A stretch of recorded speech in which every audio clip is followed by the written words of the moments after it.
You ask Tiger to solve. This deals with linear equations with one unknown.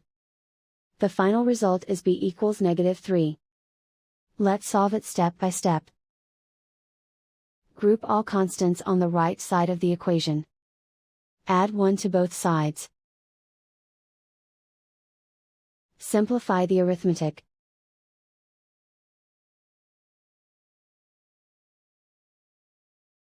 Isolate the b.